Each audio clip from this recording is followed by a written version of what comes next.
ಇನ್ನು ಮತ್ತೊಂದು ಕಡೆ ಬಿಜೆಪಿಯಲ್ಲಿನ ಬಂಡಾಯ ಶಮನಕ್ಕೆ ಯಡಿಯೂರಪ್ಪ ಯತ್ನ ಮಾಡ್ತಾ ಇದ್ದಾರೆ. ರೆಬೆಲ್ ತಂಡದ ಜೊತೆಗೆ ಮಾಜಿ ಸಿಎಂ ಬಿಎಸ್ವೈ ಭೋಜನವನ್ನ ಮಾಡಿದ್ದಾರೆ.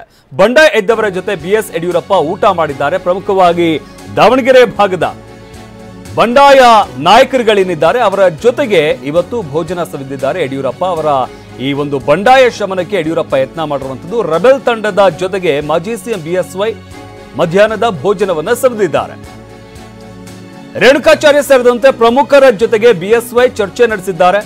ಬಿಜೆಪಿಯಲ್ಲಿನ ಬಂಡಾಯ ಶಮನಕ್ಕೆ ಯಡಿಯೂರಪ್ಪ ಯತ್ನಿಸ್ತಾ ಇರುವಂತದ್ದು ಇಲ್ಲಿ ಗಮನಿಸ್ತಾ ಇದ್ದೀವಲ್ಲ. ರೇಣುಕಾಚಾರ್ಯ ಸೇರಿದಂತೆ ದಾವಣಗೆರೆಯ ಒಂದಷ್ಟು ಬಿಜೆಪಿ ಮುಖಂಡರುಗಳೇನಿದ್ದಾರೆ, ಬಂಡಾಯ ಇದ್ದಿರುವಂತಹ ನಾಯಕರುಗಳು, ಅಸಮಾಧಾನಗೊಂಡಿರುವಂತಹ ನಾಯಕರುಗಳೇನಿದ್ದಾರೆ ಅವರನ್ನ ಸಮಾಧಾನ ಪಡಿಸುವಂತಹ, ಬಂಡಾಯ ಶಮನ ಮಾಡುವಂತಹ ಪ್ರಯತ್ನವನ್ನ ಯಡಿಯೂರಪ್ಪ ಇಲ್ಲಿ ಮಾಡ್ತಾ ಇರುವಂತದ್ದು. ಇವತ್ತು ಖುದ್ದಾಗಿ ಅಲ್ಲಿಗೆ ಹೋಗಿ ಅವರ ಜೊತೆಗೆ ಭೋಜನ ಸವಿದಿದ್ದಾರೆ.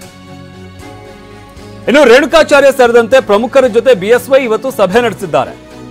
ಎಸ್.ಎ. ರವೀಂದ್ರನಾಥ್, ಎಂಪಿ ರೇಣುಕಾಚಾರ್ಯ, ಕರುಣಾಕರ್ ರೆಡ್ಡಿ ಜೊತೆ ಯಡಿಯೂರಪ್ಪ ಮಾತುಕತೆ ನಡೆಸಿದ್ದಾರೆ. ದಾವಣಗೆರೆಯ ಅಪೂರ್ವ ರೆಸಾರ್ಟ್ ಸಭಾಂಗಣದಲ್ಲಿ ಸಭೆ ನಡೆಸಿದ್ದಾರೆ. ಜಿಎಂ ಸಿದ್ದೇಶ್ವರ್ ಹಾಗೆ ಬೆಂಬಲಿಗರನ್ನ ಹೊರಗಿಟ್ಟು ಸಭೆಯನ್ನ ನಡೆಸಲಾಗಿದೆ. ಜಿಎಂ ಸಿದ್ದೇಶ್ವರ್ ಹಾಗೆ ಅವರ ಬೆಂಬಲಿಗರನ್ನ ಹೊರಗಿಟ್ಟು ಸಭೆಯನ್ನು ನಡೆಸಲಾಗಿರುವಂತದ್ದು. ಅಂದ್ರೆ ಇವರ ಅಸಮಾಧಾನ ಏನ್ ಕಾರಣ ಇದೆಲ್ಲವನ್ನೂ ಕೂಡ ಕೇಳಿಕೊಳ್ಳುವಂತಹ ನಿಟ್ಟಿನಲ್ಲಿ ಅವರೆಲ್ಲರೂ ಕೂಡ ಹೊರಗಿಟ್ಟು ಇವತ್ತಿನ ಸಭೆ ನಡೆಸಲಾಗಿದೆ. ರೇಣುಕಾಚಾರ್ಯ ಸೇರಿದಂತೆ ಪ್ರಮುಖರ ಜೊತೆಗೆ ಇವತ್ತು ಬಿಎಸ್ವೈ ಸಭೆ ನಡೆಸಿರುವಂತದ್ದು. ಎಸ್.ಎ. ರವೀಂದ್ರನಾಥ್, ಎಂಪಿ ರೇಣುಕಾಚಾರ್ಯ, ಕರುಣಾಕರ್ ರೆಡ್ಡಿ ಜೊತೆಗೆ ಯಡಿಯೂರಪ್ಪ ಮಾತುಕತೆಯನ್ನು ನಡೆಸಿದ್ದಾರೆ. ದಾವಣಗೆರೆಯ ಅಪೂರ್ವ ರೆಸಾರ್ಟ್ನಲ್ಲಿ ಇವತ್ತು ನಡೆದಿರುವಂತಹ ಸಭೆ ಇದು.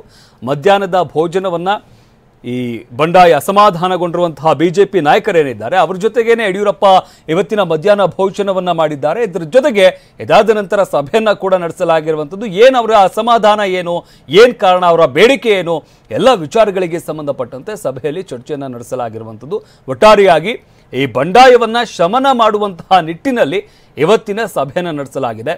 ಪ್ರಮುಖವಾಗಿ ಜಿಎಂ ಸಿದ್ದೇಶ್ವರ್ ಹಾಗೆ ಬೆಂಬಲಿಗರನ್ನ ಹೊರಗಿಟ್ಟು ಈ ಒಂದು ಸಭೆಯನ್ನ ನಡೆಸಲಾಗಿರುವಂಥದ್ದು. ದಾವಣಗೆರೆಯ ಬಿಜೆಪಿ ಅಸಮಾಧಾನಗೊಂಡಿರುವಂತಹ ಮುಖಂಡರ ಜೊತೆಗೆ ಬಿಎಸ್ವೈ ಇವತ್ತು ಸಭೆಯನ್ನು ನಡೆಸಿದ್ದಾರೆ.